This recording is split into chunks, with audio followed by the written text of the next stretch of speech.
Spices of life in ancient Egypt. Explore the ancient Egyptian diet and try out a traditional spice blend at home. When 19th century British explorers first discovered the tombs of the ancient Egyptians, the folks back home in England were captivated. Stories abounded in the popular press about cursed mummies, haunted crypts and ancient gods whose wrath followed the despoilers home and hounded them to an early grave. Newspapers ran breathless accounts of how the returning heroes, their families and their fortunes were cursed forever by the vengeful spirits of that far-off land. Sudden illness, thwarted love and ruined finances were thought to follow in the wake of the Egyptian explorer, and spines tingled to hear the tales of bad luck and supernatural misfortune carried home from the East. The archaeologists rolled their eyes and went about their business, but the public ate it up, literally. In some cases, the heady aromas and spices of the Middle East were suddenly in very high demand. Exotic flavors from the mysterious region were in vogue,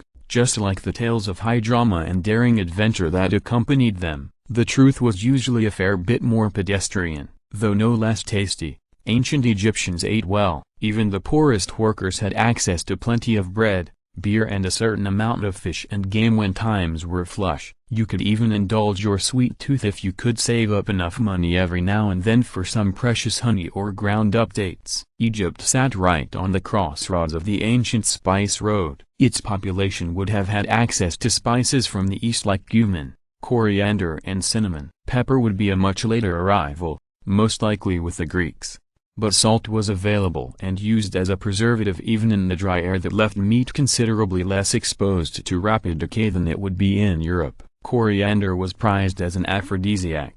There's evidence that coriander seeds were planted in tombs as early as the 21st dynasty, around 1000 BC, as a symbol of eternal love and enduring passion. Cumin was also regarded as a sign of faithfulness, and cumin seeds were sometimes carried in pockets by soldiers and merchants as a memory of those waiting for them back home. They were also thought to settle the stomach and aid in digestion. Cinnamon, meanwhile, was considerably more expensive than cumin and coriander, and was therefore less readily available to the common laborer of ancient Egypt, often used in the embalming process. It is in fact a powerful antimicrobial agent, which means it can help prevent the spoilage of meat. When available, it would be used very sparingly, mixed in with other spices so that its flavor and effectiveness would be enhanced. A mixture of these three spices along with toasted nuts, salt and garlic was used to sweeten the coarse bread of daily life in ancient Egypt. That tradition lives on today in Dhaka,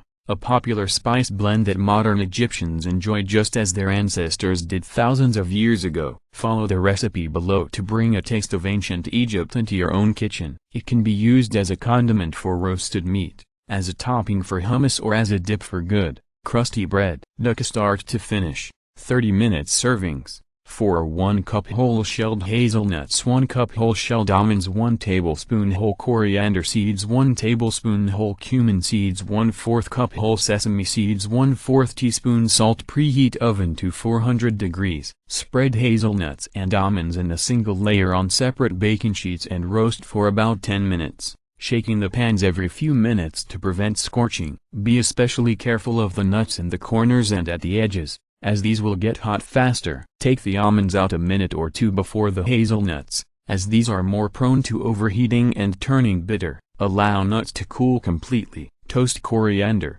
cumin and sesame seeds in a skillet over high heat for about 3 minutes, stirring constantly. Remove from heat, transfer to a plate and allow to cool completely. When ingredients have cooled, transfer to a spice grinder or food processor. Add the salt. Pulse all ingredients together until roughly the size of breadcrumbs. Don't overprocess the mixture. You should stop when it's still dry and coarse. Serve with bread and good olive oil. Dip bread first into oil, then the dhaka. Can also be used as a dry marinade for meat, or as a topping for hummus.